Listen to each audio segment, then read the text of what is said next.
উন্নয়ন শক্তি নারী উন্নয়ন শক্তি ৯২ সাল থেকে আমরা কাজ করছি নারী এবং শিশুদের জন্য। আজকে আমি ছোট ছোট দুটো আবৃত্তি করব। আমি লেখালেখি করি, আমি প্রায় ৪,০০০-এর বেশি গান লিখেছি। তো আজকে ছোট ছোট দুটো আবৃত্তি করব। আমার একটা প্রথম আবৃত্তি হচ্ছে তারা নারী। তো আপনারা শুনুন। তারা নারী, তারা বেঁচে থাকে পৃথিবীর সকল বিদগ্ধ কবিতায়। শিশুর নির্মল হাসিতে, রাজহাঁসের ডানায়, নগরে প্রান্তরে গামশালিকের দেশে।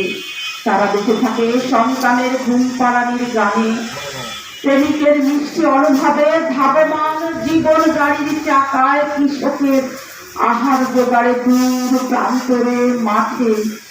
তারা বেঁচে থাকে দূর থেকে পানি আনতে গিয়ে টিউবওয়েলের লাইনে, শীতের কুশলি পিঠায় বেরসির মেহেদি রাঙা হাতে। তারা বেঁচে থাকে চুলোর গনগনে আগুনের পাশে, খা খা গরমে বোরকার অন্তরালে, ঘাম দগ্ধ শরীরে দীর্ঘশ্বাসে তারা বেঁচে থাকে। তারা নারী। তারা বেঁচে থাকে মাছের কাঁটার বিষ হুঁসুয়ে, ছিটকে পড়া আগুন, তপ্ত তেল পোড়া হাতে। তারা বেঁচে থাকে স্বল্প পারিশ্রমিকে, হাড় ভাঙা শ্রমে আর দারিদ্রের কষা খাতে।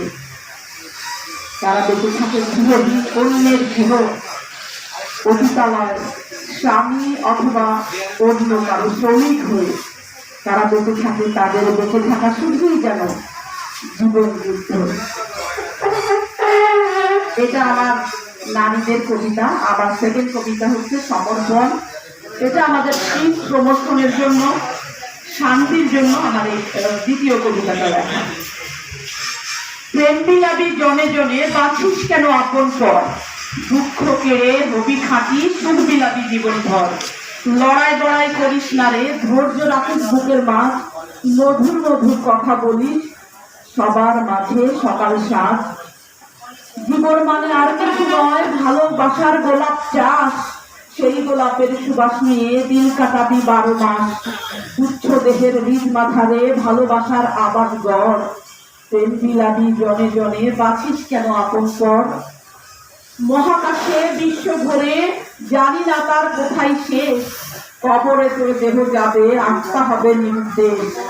আমরা শুধুই খেলার পুতুল, আছেন একজন মহাজন, তারপরেই এই ভ্রমণ করবি রে তুই সমর্পণ।